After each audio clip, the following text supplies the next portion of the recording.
The first time I touched alien armor, my hands were shaking. Not because it was dangerous, though it absolutely was, but because of who was wearing it. She stood perfectly still in the center of the maintenance bay, towering over me by nearly half a meter. The overhead lights reflected off her damaged exosuit, casting fractured lines of silver blue across the walls. The armor was scorched, cracked in places, and humming faintly with unstable energy. It had taken a direct hit during the ambush, shielding her body but nearly overloading its core systems. And now, somehow, the task of repairing it had fallen to me. A human, a technician, a nobody. She was Karen of the Valorix, an elite warrior species feared across 3 sectors. Their kind didn't surrender. They didn't negotiate. And they certainly didn't allow humans within arm's reach. Yet there she was, silent, motionless, watching me. I swallowed and forced myself to focus on the diagnostic panel hovering above my wrist. The readings were bad. Structural integrity at 63%. Neural sync interference. Microfractures along the spinal plating. If left untreated, the armor could lock permanently, crushing the wearer inside like a coffin. I cleared my throat. This might sting. Her eyes flicked down to me. Large, faceted, gold, with a faint inner glow. It is acceptable, she said, her voice low and resonant. Controlled. Proceed. I stepped closer. That was when she tensed. Not dramatically. Not in fear. Just a subtle tightening of posture, like a coiled predator preparing to strike. I froze. You okay? I asked, instantly regretting how ridiculous that sounded. For a long moment, she didn't answer. The hum of the bay filled the silence. You are the first non-Valorix to stand this close to me, she finally said. Alive. Well, I muttered. Let's try to keep that streak going. Something like amusement flickered across her expression. The armor of the Valorix. Valorix armor wasn't just protection. It was an extension of the wearer's nervous system, a living construct grown alongside them from adolescence. It amplified strength, reflexes, and perception. But that also meant repairing it wasn't like fixing a machine. You had to listen to it. I synced my tools and knelt at the damaged flank plating. As soon as my probe made contact, the armor reacted, shimmering, adjusting, testing me. My HUD filled with warning glyphs. Easy, I whispered, as if calming a skittish animal. Karen's muscles tightened further. You sense its resistance, she said. It does not know you. Yeah, I replied. Same. I adjusted the resonance frequency, aligning it with my own neural baseline. Humans weren't supposed to be compatible with Valorix tech. But I'd spent my entire career fixing things I wasn't supposed to touch. Old war relics. Alien reactors. Half-dead AI cores. This was just another impossible problem. Slowly, the warnings faded. The armor accepted me. Karen inhaled sharply. I looked up. You felt that, didn't you? Yes. Her voice was quieter now. It relaxed. That makes 2 of us. As I worked, I became acutely aware of how close we were. Every movement brought me within striking distance of someone who could tear me in half without effort.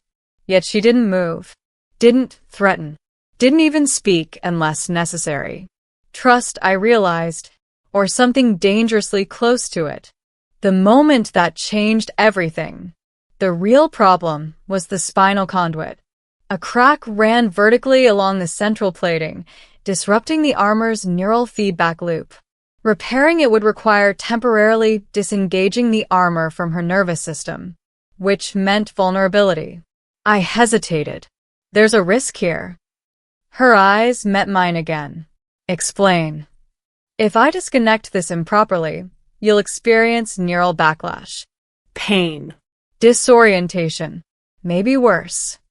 And if you do not, the armor could fail completely during your next engagement. She considered this. Then, without hesitation, she reached up and disengaged her helmet.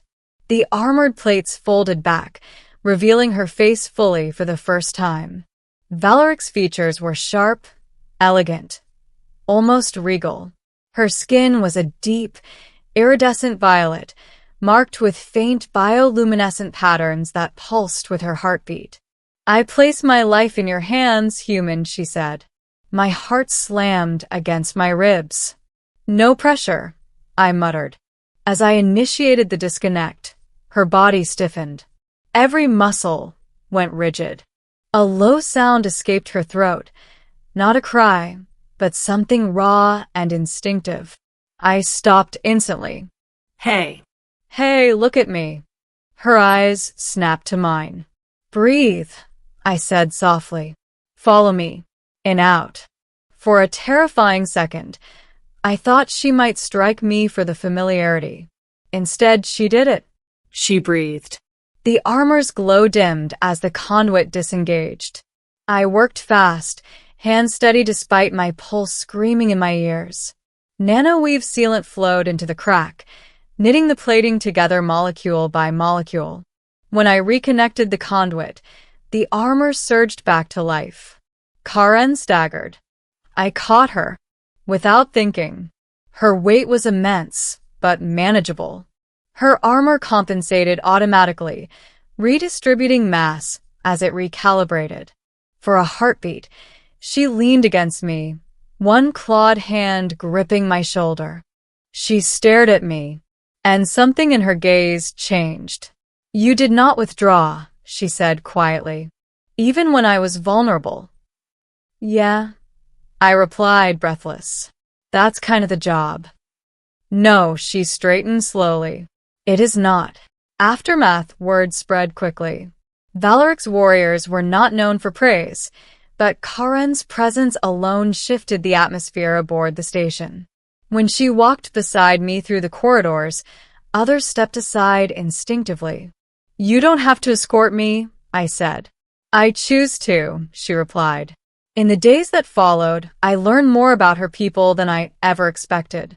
About their honor codes, their endless wars, the way they viewed humanity, not as equals, but as fragile, unpredictable anomalies. "You survive where logic says you should not," she told me once. "You form bonds where others see only utility. Guess we're weird like that." She made that clicking sound again, the one I'd come to recognize as laughter. The test came sooner than expected. An enemy fleet breached the sector perimeter. The station's defenses were insufficient. Evacuation was impossible. Karen stood at the head of the strike force, armor gleaming, whole again. "You should remain behind," she told me. "Yeah, not happening," I said, handing her a modified energy coupler. "I tweaked your output regulators. You'll punch harder, but only if you trust the system." She accepted it without hesitation. "I trust you." The battle was chaos. Plasma fire lit the void. Valeric's warriors moved like living weapons, cutting through enemy lines with terrifying efficiency.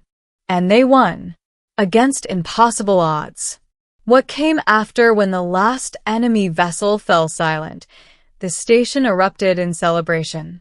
Karen found me in the observation deck, staring out at the stars.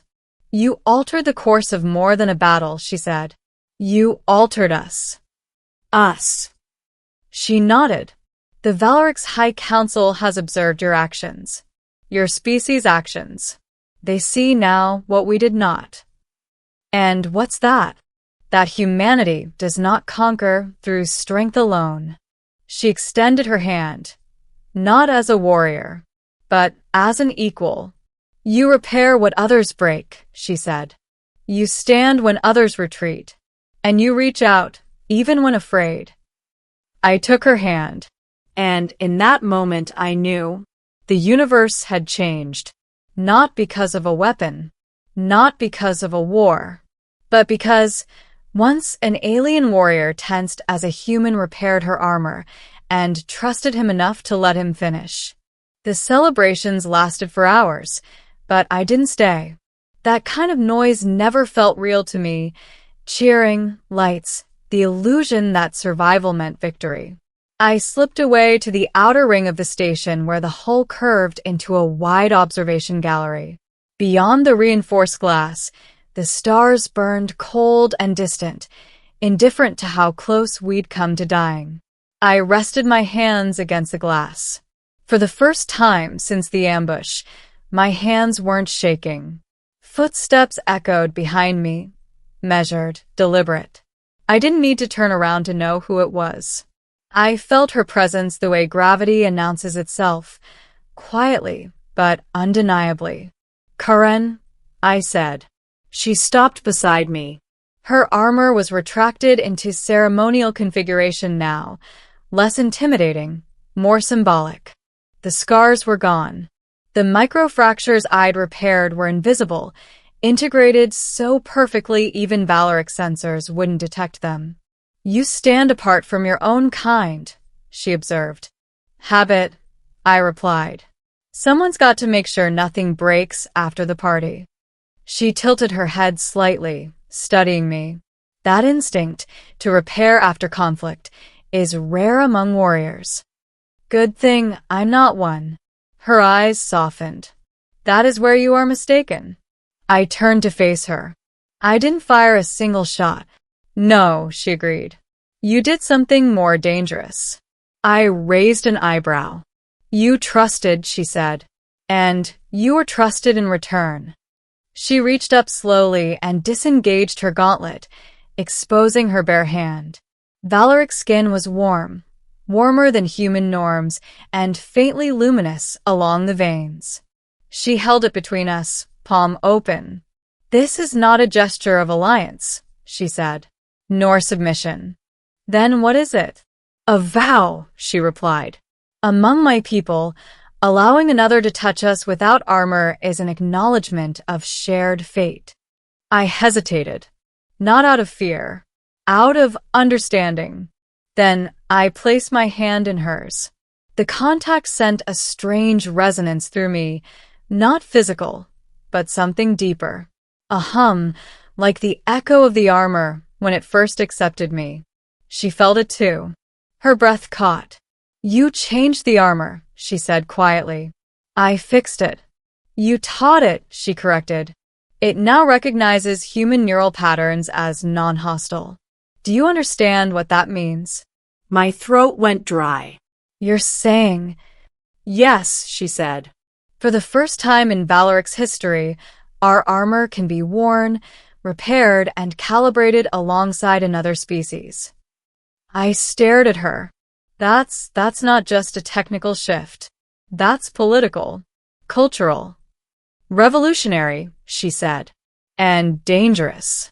"Then why allow it?" She met my gaze without hesitation. "Because the universe is changing, and my people must either adapt or shatter." Silence settled between us, heavy with implication.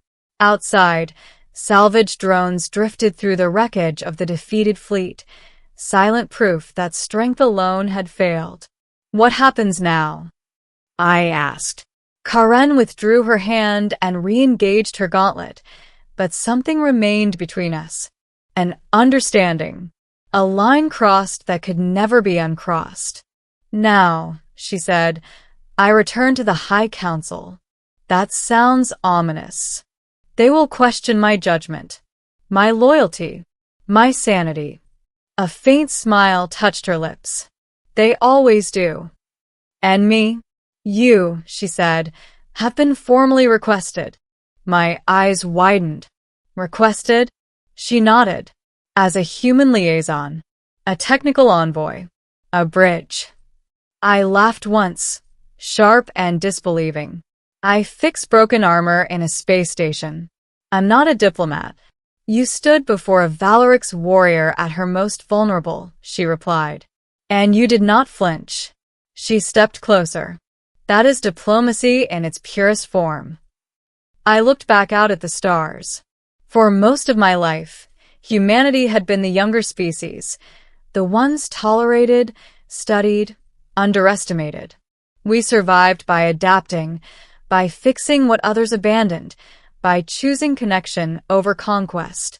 And now, because of one moment in a quiet repair bay, everything had shifted. "When do we leave?" I asked. Her eyes gleamed. "At dawn." Epilogue. Months later, historians would argue about when the balance truly changed. Some would say it was the battle. Others, the alliance. A few would point to the first joint fleet. But I would remember something else. A warrior who tensed, not in anger, but in fear. An armor that learned to trust unfamiliar hands.